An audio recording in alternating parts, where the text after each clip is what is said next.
אבל למה, דודו? אתה יודע מה זה בשבילי לעשות מאיש אחד חצי אדום חצי ירוק? איפה המצלמה שלי?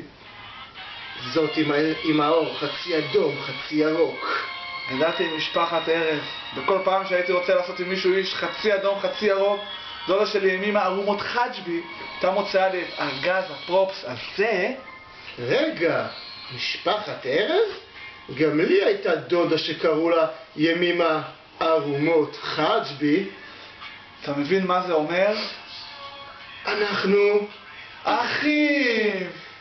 איפה המצלמה שלי? זאת עם האור מקאודם. החלום שלי היה למצוא את אחי שהלך לאיבוד בכיכר רודאו. חיפשתי אותו בכל רמת גן תוך כדי שנעשה משאלי רחוב מתארחנים. ידעתי שיום יבוא ואני אמצא את האוטו כדי שנינו כתם נדע בצורה של... סקוויק, מכירים את זה? לא, יטינגר. סקוויק,